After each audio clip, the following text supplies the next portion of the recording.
Hello, in this video, I want to take you through the step-by-step process for how to correctly set up your Google search campaigns. If you are unaware, my name is Aaron Young and I'm from Define Digital Academy, and this video is part of my Get Google Ready series, where I take you through everything that you need to know to correctly set up and optimize your Google Ads campaigns for 2026. Today's focus, as I said, is going to be on setting up your Google search campaigns. As part of this, what I would recommend that you already have your Google Ads account ready to go.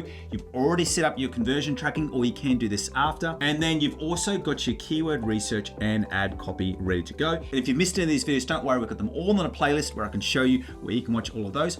Also, as I take you through this step-by-step process, if you do miss any of these steps, don't worry, because if you follow the link in the description below, you can get access to my campaign setup guide, which includes screen shares and also explains some of these settings so that you can follow along with that workbooklet that you can also download by following the link in the description. But with all of that said, let's jump into a screen share and I'm going to start walking you through the step-by-step process for setting up your Google search campaigns. So when you're inside your Google Ads account, I want you to go through and click create, and you can see this new campaign guide. You can also just go straight to the new campaign blue button there. Either way, gets you to the same place. From here, you will see an option to choose your objective. I don't want you to overthink this. With a lot of this, I would usually recommend that you choose either sales or leads. Really simply, if you're an e-commerce brand, you would choose sales. If you're a lead generation business, you would choose leads. There is some debate on this as to how much effect this does have. The vast majority of this is really going to be leading to the setup options that it is going to give you. So I do like to choose either sales or leads, but don't think that it's going to automatically supercharge or boost your results. So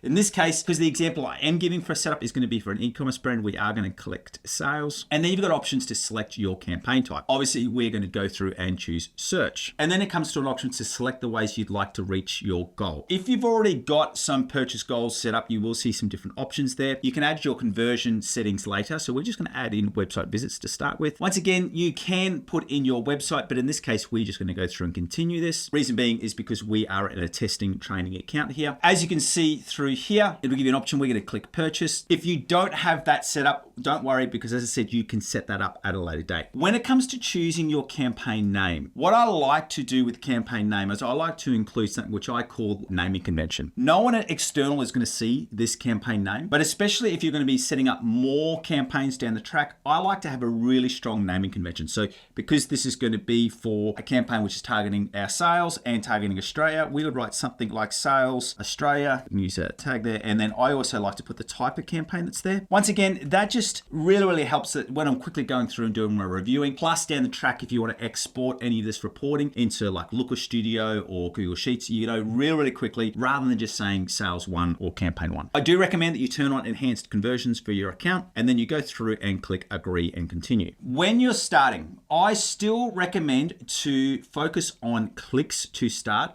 We do eventually want to get to smart bidding, so maximize conversions or maximize conversion value. If you are in an account, so this is a search campaign and you've got some other campaigns running and you've got some good conversion data, on average for the last month you'll be getting at least 1 conversion a day. You can potentially move across to maximize conversion value. If you're in a new account, the reason for why I like to maximize clicks or focus on clicks is because what I want to be doing is I want to be getting as much data as possible so that we can move to maximize conversions. In most cases, I won't set a max CPC bid limit, and then from there you can keep this customer acquisition blank. Once again, because we're doing a search campaign, we're going to be filtering out our branded terms, so we're happy to go down this path. Let's just go through then and click next. A couple of different options that come through. So I recommend turning off both the Google Search Partners Network and the Displayed Network. So let me explain what these are. The Google's Partners Search Network. So if, for example, US-based businesses, or if you're advertising in US, this would be something like your AOL. In a lot of European countries, especially Australia and New Zealand, Google takes the vast majority. So there's just not that much data there. The other reason why I don't like it as well is that sometimes it goes across things like park domains, and it's just not really the best level of results. When it comes to the Google Display Network, they're your image-based ads. If we're going to be doing Google Display Network through either demand gen or through a display campaign, I would rather set a separate campaign where we've got specific assets. Otherwise, Google will just convert your assets and automatically create those assets, and you don't have as much control over the placement. So that's why we unselect all of those. We're selecting Australia, but what I also do want you to check is that when you set your locations, go down to location options, and in most cases, you want to be using presence, not presence or interest. What presence is, it's people who are in or regularly in your included locations. Presence or interest, you're just opening up the door for some wasted spend. That's why we select presence only. Then we go through with your language. Now,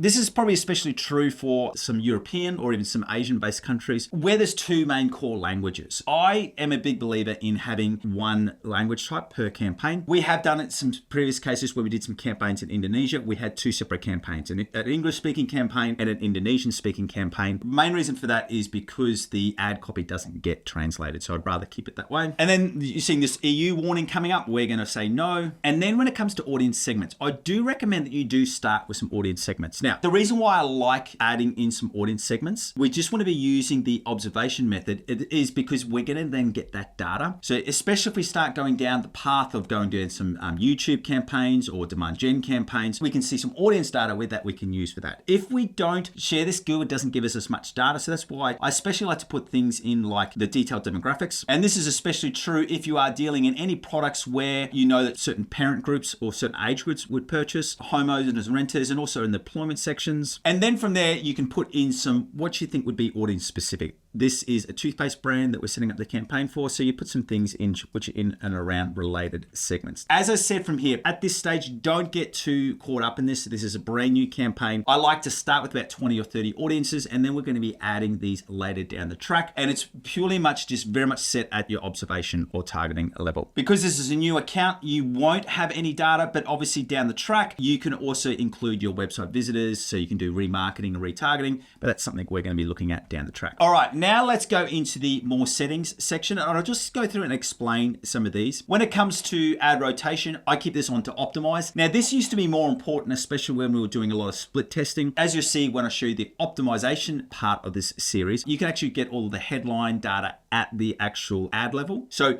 this option isn't as important. When it comes to your start and end dates, generally I'll use a start date. So let's just say US at the time of recording, it's the 8th of December. But if you wanted this campaign to start on the 15th of December, you could schedule it in through there. Generally with an end date, I don't like to include those because we'll just go through and pause it, especially for a search campaign. We generally use these as what we would call an always on campaign. And I don't recommend with Google Ads just running a small burst of a campaign for say 7 or 14 days. It's not really geared towards that. Then when it comes to ad schedule, this is going to be really important, especially if you're looking at generating phone calls and you only want those phone calls to happen, say when you're working between like 8 o'clock in the morning and 4 o'clock in the afternoon. You can go through and add them all in. For most businesses, you're not going to need that. Then from there, those other two options, we can keep them blank for the moment. So let's then go into next. Now, you're going to get this option for Google just to turn on AI Max. This is something I do not recommend. At the time of recording, we're still be doing some testing in AI Max and we haven't seen amazing results. I do think that will change to that 2026, not 2006. If it was 2006, I'd have a lot more hair than what I've got right now. But with AI Max, what I would say with this is that if you are going to use AI Max, I would definitely have it in a separate campaign.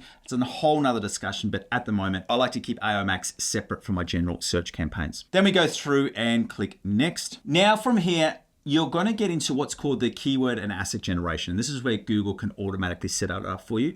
I still like to skip this option and we want to create our own ad groups. When we did the keyword research section of this video, you can see that we already created this out through here and we've got our two different ad groups in through here. We've got a mouthwash and a toothpaste ad group. Let's just set up the toothpaste one. So we're going to change this name. Similar when it comes to the naming convention of what we said about the campaign, the reason why I like to change the ad group, we're going to be running two ad groups inside of this campaign. That way at the ad group level, you'll see when we get to the optimization video, it becomes a lot easier when we're dealing with ad group names rather than just ad group one. Then from there, we want to go through and enter in our keywords. Now we've got a selection of keywords in through here. We've got 3 broad and then a couple of exact. What I am going to do through here, when you go through and if you want to enter in these as your exact match keywords, the way that you go through and do this is that you need to make sure that you are using the brackets to set as an exact match. If you keep it like these top 3 here, they're going to be your broad match and these ones are going to be our exact match keywords. I'll just go through and add the correct formatting here. All right, and now we've got our keywords set up. And then from there, now it comes into setting up our ads. Now, we do recommend that you've got your URL ready to go. So I've copied that URL and we're going to place it in there. Now, when it comes to your display path, this is really important to note that this doesn't change your URL. So this is just something that we can add in. We like to keep this keyword focused. So in this case, we're going to do something like gum disease toothpaste. And for the mouthwash one, we'd change it over to mouthwash. And then from there, we can go through and add in our headlines. Now, one thing I am going to show you in through here is we do like to have one headline, which is what we call keyword insertion. The way that I do that through there is you add in that brace or that squiggly bracket, use title case, and then what this is going to do, it's going to insert the keyword which has triggered that ad. So you can see from here, because we've got different keywords, see here it's got best toothpaste to prevent gingivitis, and then this one is just best toothpaste for gingivitis. That's why I like using keyword insertion, because in one headline, we've covered over all of the different keyword focused searches that could be coming up. Then from there, we go into our ad copy. As I said, we've already written our different headlines and our descriptions, so it's just a matter of going through and copying and pasting these across. As I said, if you go watch the ad copy headline video in this series, you'll see the strategy that we use behind our headlines and how we structure our ads. All right, so far we've added in all of our headlines, we've added in all our descriptions, and you can see how easy it is and the importance of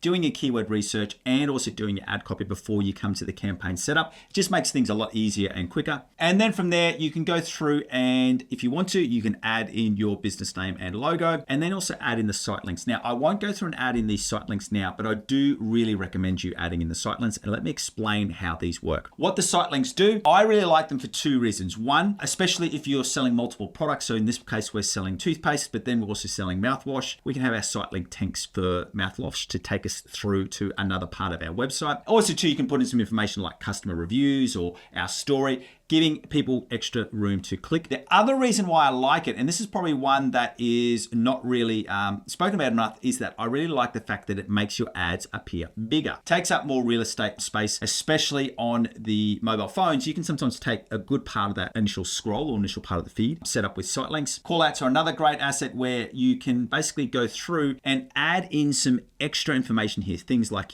clinically proven, strengthen gums, just extra information about your product. And you can see through here, you can see that they appear underneath your ad copy. As well, when we look at some other different asset types, you can add in phone calls. That's especially important if you're wanting people to ring. You can add in your prices, you can add in any promotions. So I do really recommend that you add in all of those extra informations from there. All right, once you're happy with your ads, you then go through and click save. And then this is going to give you the option if you want to create another ad group. And if that's the case, what we would do from there is, as you can see, we've got our second ad group, which is mouthwash. I'm not going to do this now, but that's the process right there that you can go through and run through that same process of setting up that secondary ad group. And then from here, we can go through and click next. Now, this is where it comes back to that you want to go through and set your budget. When we've done our keyword research, we know that for this ad group with the toothpaste, we've got click ranging between $2.50 to $4.65 a day. We recommend that you're getting a campaign which has at least 10 clicks a day. So that's why we know with us, we're going to be setting our budget at $50 a day. Google will give you recommendations, but really what you want to be looking at from that CPC, you want to be using a multiplier of 10. Google will sometimes give you a warning. What you really want to be looking there is just making sure that you're getting at least 10 clicks a day. That's kind of a set budget for make sure that you're getting enough data through the account.